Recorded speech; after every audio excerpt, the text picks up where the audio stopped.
All right, hello everyone. So real quick, 2-minute history on Cleopatra and this age-old question, what did she look like and was she actually beautiful? So a little bit of background. So Cleopatra, you can see her dates when she was born and everything, and she comes from what we call the Ptolemy family.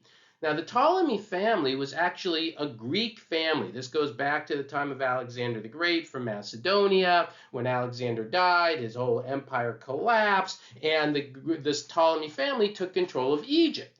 Fast forward a couple hundred years and a little bit further, and we get this period of time where Ptolemy the 13th, her brother actually was ruling over Egypt, and she married her brother. Yeah, that's a whole crazy story for another day. And then what we have around that time is the famous Julius Caesar, who, of course, is involved in this big civil war during the fall of the Roman Republic. You can see a map here of the Roman Republic.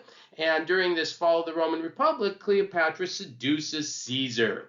And with the help of Caesar, Caesar, of course, wins this conflict. He ends up becoming the person controlling Rome during the fall of the Republic. And Caesar helps Cleopatra take control of Egypt, pushing Ptolemy out of power. Of course, Ptolemy dies.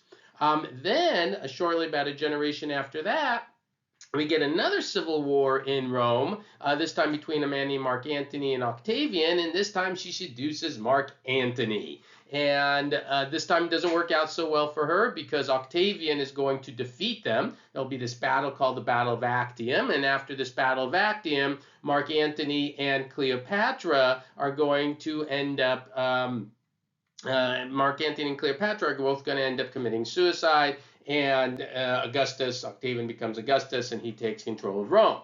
So, what did she actually look like? Well, here we go.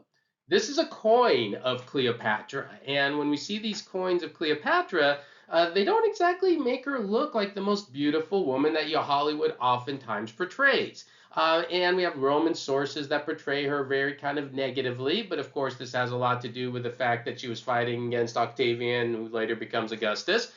We do have other sources, that talk about her character and intelligence and how she was personable, and perhaps those are the characteristics she had, which attracted her first Caesar and then, Mark Antony. So interesting little story. I've got a lot more detail on various events in ancient Roman history, of course, on my channel. But that's a little bit about Cleopatra, and I hope you found that interesting and enjoyed it. Thank you, everyone.